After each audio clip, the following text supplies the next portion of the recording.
Be silent before me, you islands. Let the nations renew their strength. Let them come forward and speak. Let us meet together at the place of judgment. Who has stirred up one from the east, calling him in righteousness to his service? He hands nations over to him and subdues kings before him. He turns them to dust with his sword, to wind-blown chaff with his bow. He pursues them and moves on unscathed, by a path his feet have not traveled before. Who has done this and carried it through, calling forth the generations from the beginning?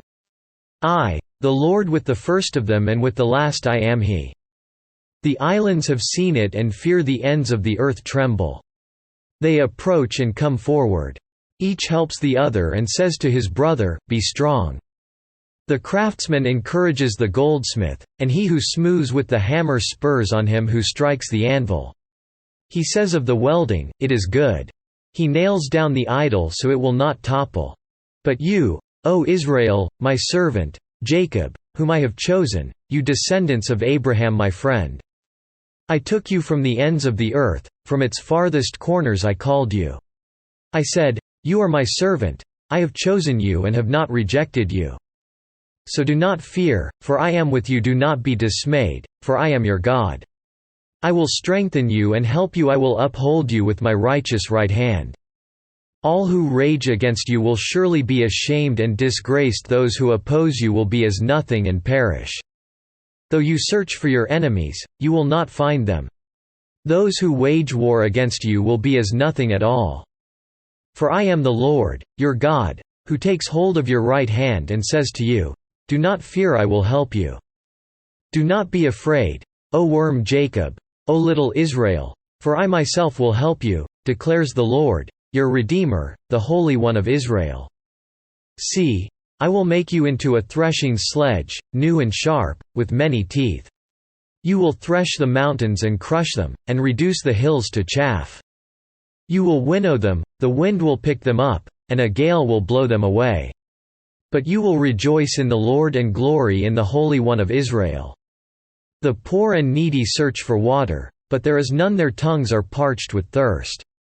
But I, the Lord, will answer them. I, the God of Israel, will not forsake them. I will make rivers flow on barren heights, and springs within the valleys. I will turn the desert into pools of water, and the parched ground into springs. I will put in the desert the cedar and the acacia, the myrtle and the olive. I will set pines in the wasteland, the fir and the cypress together.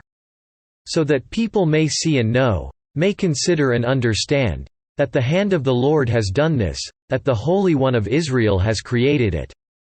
Present your case, says the Lord. Set forth your arguments, says Jacob's King. Bring in your idols to tell us what is going to happen.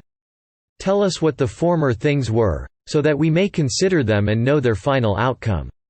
Or declare to us the things to come. Tell us what the future holds, so we may know that you are gods. Do something, whether good or bad, so that we will be dismayed and filled with fear. But you are less than nothing and your works are utterly worthless. He who chooses you is detestable. I have stirred up one from the north, and he comes, one from the rising sun who calls on my name. He treads on rulers as if they were mortar, as if he were a potter treading the clay. Who told of this from the beginning, so we could know, or beforehand? So we could say, he was right. No one told of this, no one foretold it, no one heard any words from you. I was the first to tell Zion, look, here they are. I gave to Jerusalem a messenger of good tidings. I look, but there is no one among them to give counsel, no one to give answer when I ask them. See, they are all false. Their deeds amount to nothing, their images are but wind and confusion.